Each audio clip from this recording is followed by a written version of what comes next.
Hi hello ಎಲ್ಲರಿಗೂ ನಮಸ್ಕಾರ. ಎಲ್ಲರೂ ಹೇಗಿದ್ದೀರಾ? ನಾನಂತೂ ಸೂಪರ್ ಆಗಿದ್ದೀನಿ. ಬೆಳಗಿನ ಜಾವ 2:30 ಆಗಿದೆ.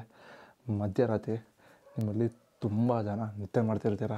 ಈ ಮಧ್ಯರಾತ್ರಿಯಲ್ಲಿ ಎಲ್ಲಿಗಪ್ಪ ಇವನು ಹೊರಟಿದ್ದಾನೆ ಅಂತ ಅಂದ್ಕೊಂಡಿರ್ತೀರ. ಇವತ್ತು ನಾನು ನಿಮ್ಮನ್ನು ಒಂದು ಸೂಪರ್ ಆಗಿರೋ ಜರ್ನಿಗೆ ಕರ್ಕೊಂಡು ಹೋಗ್ತಿದ್ದೀನಿ. ಬನ್ನಿ, ಹೋಗ್ತಾ ದಾರಿನಲ್ಲಿ ನಾನು ತಿಳಿಸ್ಕೊಡ್ತೀನಿ ನಾನು ಯಾವ ಡೆಸ್ಟಿನೇಷನ್ಗೆ ಹೋಗ್ತಿದ್ದೀನಿ ಅಂತ. ಇದು ಸೂಪರ್ ಅಮೇಝಿಂಗ್ ಆಗಿರುವಂಥ ಒಂದು ಪ್ಲೇಸು. ತುಂಬ ಜನಕ್ಕೆ ಒಂದು ಬಕೆಟ್ ಲಿಸ್ಟಲ್ಲಿರುತ್ತೆ ಈ ಒಂದು ಜಾಗಕ್ಕೆ ಹೋಗಬೇಕು ಅಂತ. ಸೊ ಆ ಒಂದು ಪ್ಲೇಸ್ಗೆ ನಾನು ಇವತ್ತು ಹೋಗ್ತಿದ್ದೀನಿ. ಅದಲ್ಲದೆ ನಾನು ಫಾರ್ ದ ಫಸ್ಟ್ ಟೈಮ್ ಫ್ಲೈಟಲ್ಲಿ ಕಾಲಿಡ್ತಾ ಇದ್ದೀನಿ. ಹೌದು, ನಿಜ. ಫಸ್ಟ್ ಟೈಮ್ ನಾನು ಫ್ಲೈಟಲ್ಲಿ ಹೋಗ್ತಿದ್ದೀನಿ. ಆ ಒಂದು ಕಂಪ್ಲೀಟ್ ಎಕ್ಸ್ಪೀರಿಯೆನ್ಸ್ ಹೇಗಿರುತ್ತೆ ಅಂತ ತಿಳಿಸ್ಕೊಡ್ತೀನಿ. ಹೋಗೋಣ. ಇವಾಗ ಮನೆಯಿಂದ ಸ್ಟಾರ್ಟ್ ಮಾಡ್ತಿದ್ದೀನಿ. ಫುಲ್ಲು ಮೆಸ್ಸಿಯಪ್ ಆಗಿತ್ತು. ಎಲ್ಲನೂ ರೆಡಿ ಮಾಡ್ಕೊಂಡಿದ್ದೀನಿ. ಬ್ಯಾಗ್ ಪ್ಯಾಕ್ ಮಾಡಾಯಿತು, ಲಗೇಜ್ ಎಲ್ಲ ಪ್ಯಾಕ್ ಮಾಡಾಯಿತು, ಚೆಕ್-ಇನ್ ಬ್ಯಾಗ್ ಕೂಡ ಪ್ಯಾಕ್ ಮಾಡಿದ್ದೀನಿ. ಬನ್ನಿ ಸ್ಟಾರ್ಟ್ ಮಾಡೋಣ.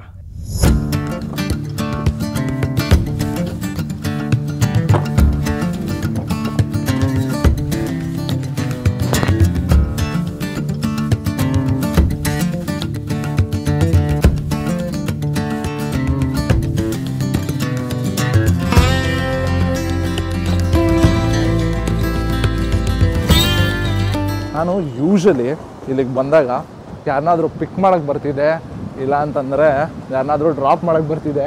ಇವತ್ತು ಫಾರ್ ದ ಫಸ್ಟ್ ಟೈಮ್ ನಾನು ಫ್ಲೈಟಲ್ಲಿ ಹೋಗ್ತಿದ್ದೀನಿ. ನೋಡೋಣ, ಫುಲ್ ಎಕ್ಸೈಟ್ಮೆಂಟಲ್ಲಿದ್ದೀನಿ. ಆ್ಯಂಗ್ಸೈಟಿ ಲೆವೆಲ್ ಅಂತೂ ತುಂಬ ಜಾಸ್ತಿನೇ ಇದೆ. ನಾನು ಅವಾಗಲಿಂದ ಹೇಳ್ತಿದ್ದೆ ಯಾವ ಪ್ಲೇಸ್ಗೆ ಹೋಗ್ತಿದ್ದೀವಿ ಅಂತ.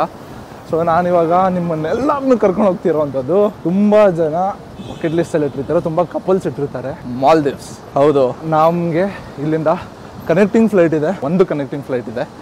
ಇಲ್ಲಿಂದ ನಾನು ಫಸ್ಟ್ ಮುಂಬೈಗೆ ಹೋಗ್ತಿದ್ದೀನಿ. ಅಲ್ಲಿಂದ ಮತ್ತೆ ಇನ್ನೊಂದು ಕನೆಕ್ಟಿಂಗ್ ಫ್ಲೈಟು ಮುಂಬೈ ಟು ಮಾಲೆ ಇದೆ. ಮಾಲ್ಡೀವ್ಸ್ನ ಏರ್ಪೋರ್ಟ್ನ ಮಾಲೆ ಅಂತ ಕರೀತಾರೆ. ಸೊ ನೋಡ್ತಿದ್ದೀರಾ, ಇಲ್ಲಿ ಟರ್ಮಿನಲ್ 1 ಇಲ್ಲಿವರೆಗೂ ಮಾತ್ರ ಬರ್ತಿದೆ ಗುರು. ಡ್ರಾಪ್ ಮಾಡೋಕ್ಕೆ ಇವತ್ತು ನಾನೇ ಫ್ಲೈಟ್ನ ಹತ್ತಿದ್ದೀನಿ. ಇಲ್ಲಿ ಪಬ್ಲಿಕ್ ಬೋರ್ಡಿಂಗ್ ಪಾಸ್ ಆಲ್ರೆಡಿ ಇದೆ ನನ್ನ ಹತ್ರ. ಇವಾಗ ನಾವು ಚೆಕ್-ಇನ್ ಆಗಿಬಿಟ್ಟು, ಆ್ಯಕ್ಚುಲಿ ನಾನು ಇಲ್ಲಿಗೆ ಬಂದೆ. ನಾನು ಫಸ್ಟ್ ಟೈಮು ಫ್ಲೈಟ್ ಹತ್ತಾ ಇರೋದು. ನನಗೆ ಏನೂ ಗೊತ್ತಿರಲಿಲ್ಲ. ಸೊ ನೀವಿಲ್ಲಿ ಬಂದಿದ್ದ ತಕ್ಷಣ ನಿಮಗೇನಾದರೂ ಬೋರ್ಡಿಂಗ್ ಪಾಸ್ ಆಲ್ರೆಡಿ ಇದ್ದರೆ ನೀವಿಲ್ಲಿ ಡಿಜಿ ಯಾತ್ರಾಗೆ ಬರಬೇಕಾಗುತ್ತೆ. ಇಲ್ಲಿ ಸೂಪರಾಗಿರೋ ಟೆಕ್ನಾಲಜಿ ಯೂಸ್ ಮಾಡಿದ್ದಾರೆ. ಸೊ ನಿಮ್ಮ ವೆರಿಫಿಕೇಷನ್ ಇಲ್ಲಿ ಆಗುತ್ತೆ. ನಿಮ್ಮ ಡೀಟೇಲ್ಸ್ನ ಇಲ್ಲಿ ಫಿಲ್ ಮಾಡಿದ್ರೆ, ಸೊ ಮಿಷಿನ್ ನೋಡ್ತಿದ್ದೀರಾ ಹೇಗೆ, ಅದೇ ಅಡ್ಜಸ್ಟ್ ಆಗಿ ನಿಮ್ಮ ಒಂದು ಫೇಸ್ ಸ್ಕ್ಯಾನ್ನ ಮಾಡಿ ಅಲ್ಲಿ ಅದಾದಮೇಲೆ ಅಲ್ಲಿ ಒಬ್ಬರು ಆಫೀಸರ್ ಇದ್ದಾರೆ. ಸೊ ಅವರು ನಿಮ್ಮ ಚೆಕ್ಕಿಂಗ್ ಎಲ್ಲ ಮಾಡ್ತಾರೆ. ಸೊ ಈ ಚೆಕ್ಕಿಂಗ್ ಎಲ್ಲ ಮುಗಿಸ್ಕೊಂಡಿದ್ದಾದಮೇಲೆ ನಿಮಗೆ ಗೇಟ್ ನಂಬರ್ 2, 3, 4 ಯಾವುದ್ರಲ್ಲಿ ಬೇಕಾದರೂ ಒಳಗಡೆ ಹೋಗ್ಬೋದು. ಅದಾದಮೇಲೆ ನಿಮಗೆ ನಿಮ್ಮ ಪರ್ಟಿಕ್ಯುಲರ್ ಗೇಟ್ ಗೊತ್ತಾಗುತ್ತೆ. ಸೊ ಇದೆಲ್ಲ ಆಯಿತು. ಸೊ ಬನ್ನಿ ಹೋಗ್ತಾ ತೋರಿಸ್ತೀನಿ. ಫುಲ್ ದೊಡ್ಡ ಕ್ಯೂ ಇದೆ. ಸೊ ನಾನು ಎಂಟ್ರಿನ ಆ್ಯಕ್ಚುಲಿ ಚೆಕ್ಕಿಂಗ್, ಬ್ಯಾಗ್ ಚೆಕ್ಕಿಂಗ್ ಎಲ್ಲ ಅಲ್ಲಿ ಮುಗಿಸ್ಕೊಂಡು ಬಂದಿದ್ದೀನಿ. ನನ್ನ ಫ್ಲೈಟ್ ಇಂಡಿಗೋ. ಸೊ ನಾನಿವಾಗ ಬ್ಯಾಗ್ ವೆಯ್ಟ್ನ ಚೆಕ್ ಮಾಡಿಸ್ಬೇಕು. ಬ್ಯಾಗ್ ವೆಯ್ಟ್ ಚೆಕ್ಕಿಂಗ್ ಆದಮೇಲೆ ಅದಕ್ಕೆ ಒಂದು ಟ್ಯಾಗ್ ಹಾಕ್ತಾರೆ. ಸೊ ನನಗಿದೆಲ್ಲ ಒಂದು ಫಸ್ಟ್ ಎಕ್ಸ್ಪೀರಿಯೆನ್ಸು. ತುಂಬ ಜನಕ್ಕೆ ಇದು ಗೊತ್ತಿರುತ್ತೆ, ಏನು ಗುರು ಇಷ್ಟೊಂದು ಸಿಲ್ಲಿಯಾಗಿ ಮಾತಾಡ್ತಿದ್ದಾನೆ ಅಂತ ಅಂದ್ಕೊಂಡಿರ್ತೀರ. For me it is a new one. So full queue ಇದೆ. Full queue. ಇಲ್ಲಿಂದ ಮುಗಿಸ್ಕೊಂಡು ಹೋಗೋಣ. ನನ್ನ ಟಿಕೆಟ್ಸ್ ಸಿಕ್ತು. ಆ್ಯಕ್ಚುಲಿ ನನಗೆ ನಿಜವಾಗ್ಲೂ ಗೊತ್ತಿರಲಿಲ್ಲ. ಸೊ ನಾನು ಅಂದ್ಕೊಂಡಿದ್ದೆ ನನ್ನ ಲಗೇಜ್ ಬ್ಯಾಗ್ನ ನಾನು ಮತ್ತೆ ಟರ್ಮಿನಲ್, ನಾನು ಮುಂಬೈಯಲ್ಲಿ ಹೇಗೆ ಇನ್ನೊಂದು ಫ್ಲೈಟ್ನ ಚೇಂಜ್ ಮಾಡ್ತೀನಿ, ಕನೆಕ್ಟಿಂಗ್ ಫ್ಲೈಟ್ ಇದೆ, ಅಲ್ಲೂ ಕೂಡ ನಾನು ಕ್ಯಾರಿ ಮಾಡಬೇಕು ಅಂತ ಅಂದ್ಕೊಂಡಿದ್ದೆ. ಬಟ್ ಲಕ್ಕಿಲಿ ನಾನು ಕ್ಯಾರಿ ಮಾಡೋಂಗಿಲ್ಲ. ಸೊ ಆರಾಮಾಗಿ ನಾನು ನನ್ನ ಚೆಕ್-ಇನ್ ಬ್ಯಾಗ್ ಜೊತೆ ಡೈರೆಕ್ಟಾಗಿ ಮುಂಬೈಯಿಂದ ನಾನು ನನ್ನ ಕನೆಕ್ಟಿಂಗ್ ಫ್ಲೈಟ್ನ ಮಾಲೆಗೆ ತೊಗೊಂಡು ಆರಾಮಾಗಿ ಹೋಗ್ಬೋದು. ಬಟ್ ಅಲ್ಲಿ ನಾನು ಟರ್ಮಿನಲ್ 1ಇಂದ ಟರ್ಮಿನಲ್ 2ಗೆ ಶಿಫ್ಟ್ ಆಗಬೇಕಾಗುತ್ತೆ. ಸೊ ಬನ್ನಿ ಒಂದು ಓವರಾಲ್ ಎಕ್ಸ್ಪೀರಿಯೆನ್ಸ್ ಹೇಗಿರುತ್ತೆ ಅಂತ ಹೋಗ್ತಾ ಹೋಗ್ತಾ ತಿಳಿಸ್ಕೊಡ್ತೀನಿ. ಬಾ ಟರ್ಮಿನಲ್ 1 ಎಷ್ಟೊಂದು ಚೆನ್ನಾಗಿದೆ, ಇನ್ನು ಟರ್ಮಿನಲ್ 2 ಇನ್ನಷ್ಟು ಚೆನ್ನಾಗಿರ್ಬೋದು. ಸೊ ಚೆಕ್-ಇನ್ ಪ್ರಾಸೆಸ್ ಎಲ್ಲ ಮುಗಿಸ್ಕೊಂಡೆ ಆಯಿತು. ಇವಾಗ ಲೌಂಜಿಗೆ ಬಂದಿದ್ದೀನಿ. ನೋಡ್ಬೋದಿದೆ ಬೇಜಾನ್ ಬ್ರ್ಯಾಂಡ್ಸ್ ಇದೆ ಗುರು. ನನ್ನ ಫೇವ್ರೆಟ್ ಬ್ರ್ಯಾಂಡ್ ಫಾಜಿಲ್ ಕೂಡ ಇಲ್ಲ ಇದೆ. ಫಾಜಿಲ್ ಸೂಪರಾಗಿರೋ ವಾಚ್ ಎಲ್ಲ ಇದೆ. ಸೊ ಬೇಸಿಕ್ಲಿ ನನ್ನ ಹತ್ರ ಆಲ್ಮೋಸ್ಟ್ ಇದೇ ಥರದ್ದಿರೋದು. ಬಟ್ ಇವಾಗ ಹಾಕ್ಕೊಂಡಿರೋದು ನಾನು ಕ್ಯಾಶಿಯೋ. ಬಟ್ ಬ್ಯಾಗಲ್ಲಿ ಒಂದಿದೆ, ಅದು ಲಗೇಜ್ ಬ್ಯಾಗಲ್ಲಿ ಹೋಗಿದೆ. ಫಾಜಿಲ್ F03 ಅನ್ಸುತ್ತೆ. Yeah. It's a Kannada channel. Basically, it's a travel. I do travel vlogs. So right now this is my first experience on flight. Yeah, airport also. First time I'm coming for a flight. I'm flying to Maldives today, but I have a connecting flight. It's for a shoot. Basically, I'm a cinematographer and a creative director. So that's why.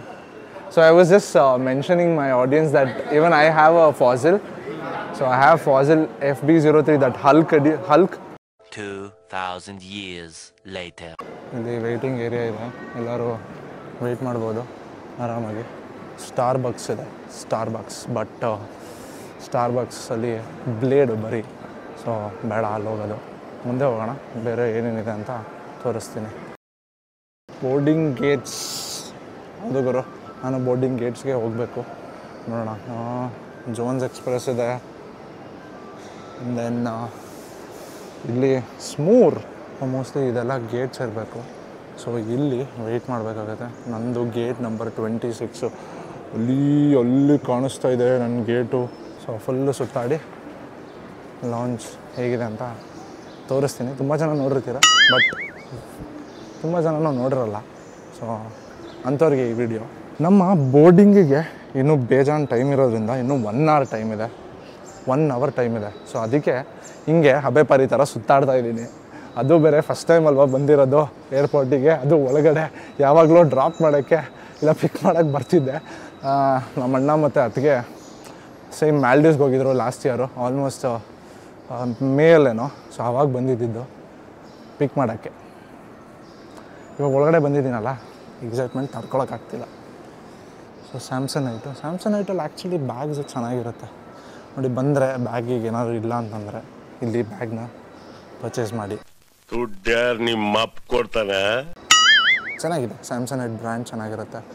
ಅದಾದಮೇಲೆ I think shoppers stop ಇದೆ ಇಲ್ಲಿ. Almost price ಎಲ್ಲ same ಇರುತ್ತೆ ಗುರು. ಏನೋ ಏರ್ಪೋರ್ಟಲ್ಲಿ ಬಂದಿದ್ದ ತಕ್ಷಣ price difference ಇರುತ್ತೆ. ಅವರು ಜಾಸ್ತಿ ಚಾರ್ಜ್ ಮಾಡ್ತಾರೆ ಏರ್ಪೋರ್ಟ್ ಒಳಗಡೆ, ಹೊರಗಡೆ ಆ ಥರ ಶೋರೂಮ್ಸಲ್ಲ ಅಂತ ಏನಿಲ್ಲ. ಕೇಳಿದೆ, ಅಲ್ಲಿ ಫಾಸಿಲಲ್ಲಿ ಮಾತಾಡ್ತಿದ್ದೆ. ಸೊ ಅವರು ನನ್ನ ಚಾನಲ್ಗೆ ಸಬ್ಸ್ಕ್ರೈಬ್ ಕೂಡ ಮಾಡ್ಕೊಂಡಿದ್ದಾರೆ. ಸೊ ಅವ್ರು ಹೇಳಿದ್ರು ಸೇಮ್ ಪ್ರೈಸು ಸರ್, ಹೊರಗಡೆ ಏನು ಸಿಗುತ್ತೋ ಅದೇ ಪ್ರೈಸು, ಹೊರಗಡೆ ಶೋರೂಮಲ್ಲಿ ಏನು ಪ್ರೈಸ್ ಕೊಡ್ತೀವೋ ಅದೇ ಪ್ರೈಸ್ಗೆ ನಾವು ಕೊಡೋದು ಅಂತ ಹೇಳಿದ್ರು. ಸೊ ನನ್ನ 26 ಗೇಟ್ ನಂಬರು ಕೆಳಗಡೆ ಇದೆಯಂತೆ. ಆಮೇಲೆ ಹೋಗೋಣ ಕೆಳಗಡೆಗೆ. ಸುಮ್ಮನೆ 1 hour ಅಂತೂ ಖಾಲಿ ಇದ್ದೀನಿ ಗುರು. ಬೇಗನೆ ಬಂದೆ ಎಕ್ಸೈಟ್ಮೆಂಟಲ್ಲಿ. ಎಕ್ಸ್ಪ್ಲೋರ್ ಮಾಡೋಣ ಏನೇನಿದೆ ಅಂತ. ಏನೋ ತೊಗೊಳಕ್ಕಂತೂ ಹೋಗಲ್ಲ, ಯಾಕೆಂದರೆ ಮುಂಬೈ ಏರ್ಪೋರ್ಟಲ್ಲಿ ಲಾಂಚ್ ಆಕ್ಸೆಸ್ ಯೂಸ್ ಮಾಡೋಣ ಅಂದ್ಕೊಂಡಿದ್ದೀನಿ. ಅಲ್ಲೋಗಿ ನೋಡೋಣ. ಏಕೆಂದರೆ ಬೆಳಗ್ಗೆ ಏನೋ ತಿನ್ನಬೇಕು ಅಂತಲೂ ಅನ್ನಿಸ್ತಾ ಇಲ್ಲ.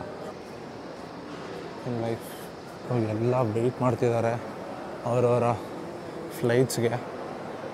ಆರಾಮಾಗಿ ಕೂತ್ಕೊಂಡು ಇಲ್ಲಿ ಚಾರ್ಜಿಂಗು ಹಾಕೊಬೋದು. ಕ್ಲೀನಾಗಿ ಕೂತ್ಕೊಂಡು ನಿಮ್ಮ ಫೋನ್ಗೆ ಚಾರ್ಜ್ ಇಲ್ಲ ಅಂತಂದರೆ ಇಲ್ಲಿ ಕೂತ್ಕೊಂಡು ಚಾರ್ಜ್ ಹಾಕೊಳ್ಳಿ, ಲ್ಯಾಪ್ಟಾಪ್ ಚಾರ್ಜ್ ಮಾಡ್ಕೊಳ್ಳಿ, ವರ್ಕ್ನ ಶುರು ಮಾಡಿ. ಇಲ್ಲೂ ಸೂಪರಾಗಿರೋ ಶಾಪ್ಸ್ಗಳೆಲ್ಲ ಇದ್ದಾವೆ. ಮೋಸ್ಟ್ಲಿ ಅದು ವಿಕ್ಟೋರಿಯಾ ನಾಕ್ಸ್ ಇರಬೇಕು. ನೀವು ವಿಕ್ಟೋರಿಯಾ ನಾಕ್ಸ್ ಎಲ್ಲ ಇದರಲ್ಲಿ ನೋಡಿರ್ತೀರ. ಚಿಕ್ಕ ಚಿಕ್ಕ ಬ್ಯಾಗು, ದೊಡ್ಡ ಬ್ಯಾಗ್ಸು ಬರುತ್ತೆ ವಿಕ್ಟೋರಿಯಾ ನಾಕ್ಸಲ್ಲಿ. ನಿಮಗೆ every day carry multi tool ಎಲ್ಲ ಸಿಗುತ್ತೆ. ಸೊ ಸಿಕ್ಕಾಪಟ್ಟೆ ಕಾಸ್ಟ್ಲಿ ಗುರು ಬ್ರ್ಯಾಂಡು. ಆಲ್ಮೋಸ್ಟ್ ಇಲ್ಲೇ ಇದೆ. ಒಂದು ಬ್ಯಾಗ್ನ ಬೆಲೆ 8300. ಸೂಪರ್ ಕಾಸ್ಟ್ಲಿ ಗುರು ವಿಕ್ಟೋರಿಯಾ ನಾಕ್ಸು, ಬಟ್ ಸಕ್ಕತ್ತಾಗಿರುತ್ತೆ. ಏನು ಕ್ವಾಲಿಟಿ ಅಂತಂದರೆ ಮಿಲಿಟ್ರಿ ಗ್ರೇಡ್ ಕ್ವಾಲಿಟಿ ಕೊಡ್ತಾರೆ. ಬಟ್ ಇಲ್ಲಿದಲ್ಲ, US ಪ್ರಾಬ್ಲಿ ಸ್ವಿಟ್ಜರ್ಲೆಂಡ್ ಅನಿಸುತ್ತೆ ವಿಕ್ಟೋರಿಯಾ ನಾಕ್ಸು. ಸೂಪರಾಗಿರುತ್ತೆ. ಅಲ್ಲಿ ವಾಲೆಟ್ಸ್ ಎಲ್ಲ ಇದೆ, ಮಸ್ತಾಗಿ ಟ್ರಾಲಿ ಬ್ಯಾಗ್ಗಳು. ವಿಕ್ಟೋರಿಯಾ ನಾಕ್ಸ್ ಟ್ರಾಲಿ ಬ್ಯಾಗ್ಸ್ ತೊಗೊಬೇಕು ಅಂತ ತೊಗೊಳ್ಳಿ. ಸೊ ಇಲ್ಲಿ ನಿಮಗೆ ಚಿಕ್ಕ ಪೌಚು ಇದೆಲ್ಲ ಇದೆ. ಪೌಚ್ನ ಬೆಲೆ ನೋಡೋಣ ಎಷ್ಟು ಅಂತ.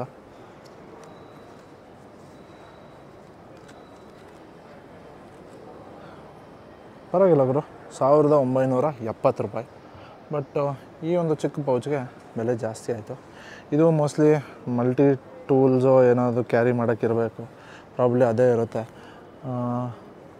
ಆಲ್ಮೋಸ್ಟ್ ಮಲ್ಟಿ ಟೂಲ್ ಅದು ಇದು ಕ್ಯಾರಿ ಮಾಡೋದಕ್ಕಿರಬೇಕು. ಸೊ ಅದು ಬಿಟ್ಟರೆ ಇನ್ನು ಅದೇ ಇದೆ. ಬ್ಯಾಗ್ಸ್ ಇದ್ದಾವೆ, normal back packs, every day carry back packs. Headrest ಇದೆ ಗುರು, ಬಟ್ ಏನು ಪ್ರೈಸು ಅಂತ ಗೊತ್ತಿಲ್ಲ. ಹೆಡ್ರೆಸ್ ತುಂಬಾ ಯೂಸ್ ಆಗುತ್ತೆ. ಫ್ಲೈಟ್ಸು, ರೆಗ್ಯುಲರ್ ಫ್ಲೈಟ್ಸ್ ಏನಾದರೂ ಟ್ರಾವೆಲ್ ಮಾಡೋವಂಥವ್ರಾದರೆ ನೀವು ನೆಕ್ ಪಿಲ್ಲು ಅದು ತುಂಬಾ ಇಂಪಾರ್ಟೆಂಟು. ತುಂಬ ಯೂಸ್ ಆಗುತ್ತೆ. ಕತ್ನೋ ಬರುತ್ತೆ. ನನಗಾಗಲೇ ಕತ್ನೋ ಬಂದುಬಿಟ್ಟಿದೆ, ಸರಿಯಾಗಿ ವರ್ಕೌಟ್ ಮಾಡಿಲ್ವಲ್ಲ ಅದಕ್ಕೆ. ಸ್ಟಾರ್ಬಕ್ಸ್ ಎಲ್ಲಿ ನೋಡು Starbucks. So forest essentials luxuries Ayurveda ಅಂತ ಹೆಲ್ವೆಟಿಕಾ. ಎಲ್ಲೂ ಒಳ್ಳೊಳ್ಳೆ ಶೇಡ್ಸ್ ಎಲ್ಲ ಇರುತ್ತೆ. ನಾವು ಶೇಡ್ಸ್ ಆಗಲೇ ತಗೊಂಬಿಟ್ಟಿದ್ದೀವಿ, ಸೊ ನಮಗೆ ಬೇಡ. ಆಲ್ಮೋಸ್ಟ್ ಸೇಮ್ ಅನಿಸುತ್ತೆ. ನಾನು ಆವಾಗಲೇ ಹಿಂಗಿಂದನೇ ಹೋದ್ನೇನೋ ಅನ್ನೋ ಒಂದು ಫೀಲಿಂಗ್ ಬರ್ತಿದೆ. ಯಾಕೆ ಅಂತಂದರೆ ಹೀಗೆ ಹೋಗಿದ್ದೆ ಅಂದ್ಕೊಳ್ತೀನಿ. ಬಿಕಾಸ್ ಈ ಒಂದು ಸ್ಟೋರ್ಸ್ ಎಲ್ಲ ಏನೇನಿದೆ ಇದೆಲ್ಲ ಪಕ್ಕದ ಸೈಡಲ್ಲೂ ಇದೆ. ಮೋಸ್ಟ್ಲಿ ನಾನೇ ಕನ್ಫ್ಯೂಸ್ ಆಗಿರಬೇಕು. ಬಿಕಾಸ್ ಅಲ್ಲೂ ಇದೇ ಥರ ಸ್ಟೋರ್ಸ್ ಇದ್ದಾವೆ, ಈ ಕಡೆನೂ ಇದೇ ಥರ ಸ್ಟೋರ್ಸ್ ಇದೆ. ಅಲ್ಲಿ ಯಾರೋ ಹೇಳಿದ್ರು ಈ ಕಡೆ ಅಷ್ಟೇನು ಸ್ಟೋರ್ಸ್ ಇಲ್ಲ ಸರ್, ಅಲ್ಲೇ ಚೆನ್ನಾಗಿದೆ, ಅಲ್ಲೇ ಯೂಸ್ ಮಾಡಿ, ಅಲ್ಲೇ ಶಾಪ್ ಮಾಡಿ, ಅಲ್ಲಿ ಚೆನ್ನಾಗಿರೋ ಸ್ಟೋರ್ಸ್ಗಳಿದ್ದಾವೆ ಅಂತ. ನಾನೇ ನೋಡೋಣ, ಎಕ್ಸ್ಪ್ಲೋರ್ ಮಾಡೋಣ, ಹೆಂಗೂ ಟೈಮ್ ಇತ್ತಲ್ಲ ಅಂತ ಬಂದಿದ್ದೀನಿ. 26 ನಮ್ದು ಇಲ್ಲೇ ಇರ್ಬೋದು. 26ಗೆ ಬಂದರೆ ಇಷ್ಟೊಂದು ಜನ ಇದ್ದಾರೆ. ನಮ್ಮ 26 ಇದು 19, ಸೊ ನಮ್ಮ 26 ಮುಂದೆ ಇರುತ್ತೆ.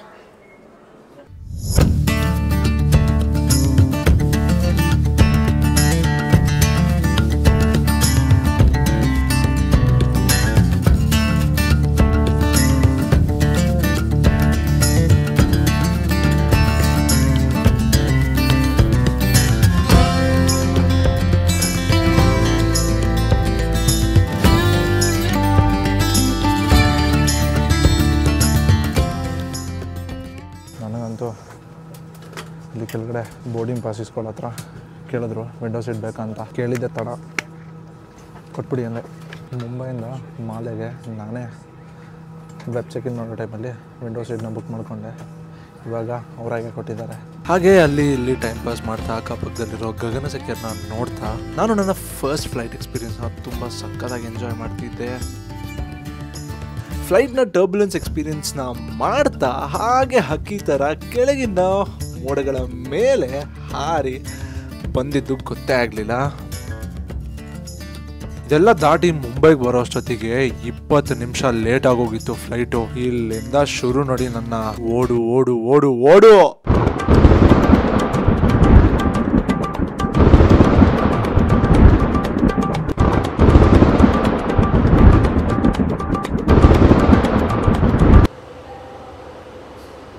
ಫುಲ್ ಸೈಕ್ ಗುರು. ಪ್ರೀವಿಯಸ್ ಫ್ಲೈಟು ಲೇಟ್ ಆಗೋಯ್ತು. ಇವಾಗ ನೆಕ್ಸ್ಟ್ ಫ್ಲೈಟು ಸಾಹಸ ಮಾಡ್ಕೊಂಡು ಬಂದು ಅದನ್ನು ಕ್ಯಾಚ್ ಮಾಡಿದ್ದೀನಿ. ಸೊ ಅಂತೂ ಇಂತೂ ನಾನು ನನ್ನ ಫ್ಲೈಟ್ಗೆ ಬಂದು ಸೇರಿಕೊಂಡೆ. ಆ್ಯಕ್ಚುಲಿ ನನ್ನ ಪ್ರೀವಿಯಸ್ ಫ್ಲೈಟು ಬ್ಯಾಂಗ್ಳೂರಿಂದ ಮುಂಬೈಗಿರೋದು ಡಿಲೇ ಆಗಿತ್ತು ಇಂಡಿಗೋ ಅವ್ರ ಕಡೆಯಿಂದ. ನಿಮ್ಮ ಫ್ಲೈಟ್ ಏನಾದರೂ ಡಿಲೇ ಆಗಿದ್ದರೆ, ಕನೆಕ್ಟಿಂಗ್ ಫ್ಲೈಟ್ ಏನಾದರೂ ಇದ್ದರೆ ಡಿಲೇ ಆಗಿದ್ದರೆ, ನೀವು ಆದಷ್ಟು ಬೇಗ ಲ್ಯಾಂಡ್ ಆಗ್ತಿದ್ದಂಗೆ ಹೋಗಿ ಗ್ರೌಂಡ್ ಸ್ಟಾಫ್ಗೆ ಇನ್ಫಾರ್ಮ್ ಮಾಡಿ ದಟ್ ನಿಮ್ಮ ಫ್ಲೈಟ್ ಡಿಲೇ ಆಗಿದೆ, ನೆಕ್ಸ್ಟ್ ನಿಮ್ಮ ಫ್ಲೈಟ್ನ ಕ್ಯಾಚ್ ಮಾಡಬೇಕು ಅಂತ. ಕ್ಯೂವಲ್ಲಿ ನಿಂತಿದ್ದ ಪ್ರತಿಯೊಬ್ಬ ಪ್ಯಾಸೆಂಜರ್ಸು ತುಂಬಾ ಹೆಲ್ಪ್ ಮಾಡಿದ್ರು. ಕ್ಯೂ ತುಂಬಾ ದೊಡ್ಡದಿತ್ತು, ಬಟ್ ನಾನು ರಿಕ್ವೆಸ್ಟ್ ಮಾಡ್ಕೊಂಡಿದ್ದರಿಂದ ಬೇಗ ಅವರ ದಾರಿನ ಬಿಟ್ಕೊಟ್ಟು ನನ್ನ ಮುಂದಕ್ಕೆ ಕಳಿಸಿದ್ರು. ಸೊ ಅಲ್ಲಿಂದ ಓಡ್ ಬಂದು ಇವಾಗ ಇಲ್ಲಿ ಕೂತಿದ್ದೀನಿ. ನೋಡ್ತಾ ಇರ್ಬೋದು ಫುಲ್ ಬೆವರು ಹಿಡಿತಿದೆ. ನಿಮ್ಮ ಫ್ಲೈಟ್ ಡಿಲೇ ಆಯಿತು ಅಂತಂದರೆ ಟರ್ಮಿನಲ್ 1ಇಂದ ಟರ್ಮಿನಲ್ 2ಗೆ ಬರಬೇಕು ಅಂತಂದರೆ ಮಿನಿಮಮ್ 35 ಮಿನಿಟ್ಸ್ ತೊಗೊಳುತ್ತೆ. ನನಗೂ ಅಲ್ಲಿ ಹೇಳ್ತಿದ್ರು, ಬಟ್ ನಾನು ಅಂದ್ಕೊಂಡಿದ್ದೆ ಬೇಗ ಬರ್ಬೋದು. ಗೂಗಲ್ ಮ್ಯಾಪಲ್ಲಿ ಒಂದು 12-15 ಮಿನಿಟ್ಸ್ ತೋರಿಸ್ತಾ ಇತ್ತು, ಬಟ್ ಹಾಗಲ್ಲ, ಲಿಟ್ರಲಿ ನಿಜ ಲೇಟ್ ಆಗುತ್ತೆ. ನೀವು ಆದಷ್ಟು ಬೇಗ ಓಡಾಡ್ಕೊಂಡು ಬಂದರೆ ನಿಮಗೆ ಫ್ಲೈಟ್ ಸಿಗುತ್ತೆ. ಇಲ್ಲ ಅಂತಂದರೆ ಇಲ್ಲಿರೋ ಸ್ಟಾಫ್ಗಳಂತೂ ಕೈ ಎತ್ಕೊತಾರೆ. ಲಾಸ್ಟ್ ಬೋರ್ಡಿಂಗ್ ಕಾಲ್ ಅಂತ ಲಾಸ್ಟಲ್ಲಿ ಕರೀತಾಯಿದ್ರು. ಬಟ್ ಅಷ್ಟೊತ್ತಿಗೆ ನಾನು ಬಂದ್ಬಿಟ್ಟೆ. ಅನ್ಫಾರ್ಚುನೇಟ್ಲಿ ನನ್ನ ಒಂದು ಫ್ಲೈಟು ಡಿಲೇ ಆಗಿತ್ತು. ಬಟ್ ನಿಜವಾಗ್ಲೂ ಪ್ರತಿಯೊಬ್ಬ ಪ್ಯಾಸೆಂಜರ್ಸೂ ತುಂಬಾ ಹೆಲ್ಪ್ಫುಲ್ ಆಗಿದ್ದರು. ಪ್ರತಿಯೊಂದು ಕ್ಯೂ ಸಿಸ್ಟಮಲ್ಲೂ ನಮಗೆ ದಾರಿ ಮಾಡಿಕೊಟ್ರು. ಅಲ್ಲಿರೋ ಚೆಕ್ಕಿಂಗ್ ಆಫೀಸರ್ಸ್ ಆಗಿರ್ಬೋದು ತುಂಬಾ ಹೆಲ್ಪ್ಫುಲ್ ಆಗಿದ್ದರು. ಬೇಗ ಮುಂದಕ್ಕೆ ಹೋಗಪ್ಪ, ನೀನು ಫಸ್ಟ್ ಹೋಗು. ನಾನು ಹೇಳಿದೆ ನನ್ನ ಇಂಟರ್ನ್ಯಾಷನಲ್ ಫ್ಲೈಟ್ ಲೇಟ್ ಆಗ್ತಿದೆ ಅಂತ. ಆಮೇಲೆಗೆ ತುಂಬಾ ಹೆಲ್ಪ್ಫುಲ್ ಆಗಿದ್ದರು. ಅದು ಬಿಟ್ಟರೆ ಗ್ರೌಂಡ್ ಸ್ಟಾಫ್ಸು ಅಷ್ಟೇನೇ ಇಲ್ಲ, ಅಲ್ಲಿರೋ ಸ್ಟಾಫ್ಸ್ ಎಲ್ಲ ಹೆಲ್ಪ್ ಮಾಡ್ತಾರೆ, ಇಲ್ಲಿದೆ ಅಂತ ಹೇಳ್ತಾರೆ. ಬಟ್ ಲಿಟ್ರಲಿ ನಮ್ಮ ಆರ್ಮಿ ಆಫೀಸರ್ಸ್ ಮತ್ತು ಇಲ್ಲಿರೋ ಪ್ಯಾಸೆಂಜರ್ಸು ತುಂಬಾ ಹೆಲ್ಪ್ಫುಲ್ಲು. ನಿಮ್ಮ ಫ್ಲೈಟ್ ಏನಾದರೂ ಡಿಲೇ ಆಗಿದ್ದರೆ, ನೆಕ್ಸ್ಟ್ ಫ್ಲೈಟ್ ಏನಾದರೂ ಕ್ಯಾಚ್ ಮಾಡಬೇಕು ಅಂತಿದ್ರೆ ಹೆಸಿಟೇಟೇ ಮಾಡಬೇಡಿ, ಡೈರೆಕ್ಟಾಗಿ ಹೋಗಿ ಕೇಳಿ ನನ್ನ ಫ್ಲೈಟ್ ಡಿಲೇ ಆಗಿದೆ ಅಂತ. ಅವ್ರು ಲಿಟ್ರಲಿ ಹೆಲ್ಪ್ ಮಾಡ್ತಾರೆ. ಸೊ ಇಲ್ಲಿಂದ ನಮ್ಮ ಮಾಲ್ಡೀವ್ಸ್ಗೆ ಜರ್ನಿ ಸ್ಟಾರ್ಟ್ ಆಗುತ್ತೆ. ಹೋಗ್ತಾ ಈ ಜರ್ನಿ ಹೇಗಿರುತ್ತೆ ಅಂತ ತಿಳಿಸ್ಕೊಡ್ತೀನಿ. Stay tune.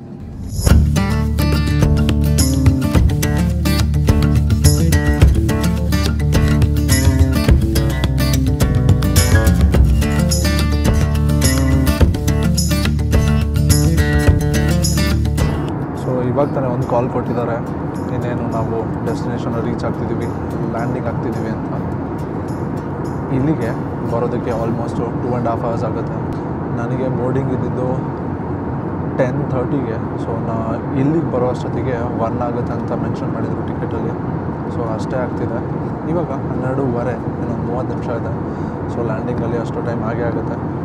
ಸೊ ಇವಾಗ ನಾವು ಮಾಲೆಗೆ ಇಳಿತಾ ಇದ್ದೀವಿ, ಅಂದರೆ ಮಾಲ್ದೀವ್ಸ್.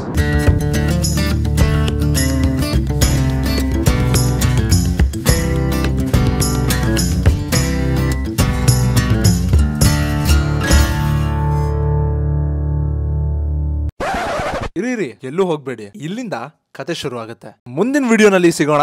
ಬಾಯ್ ಬಾಯ್.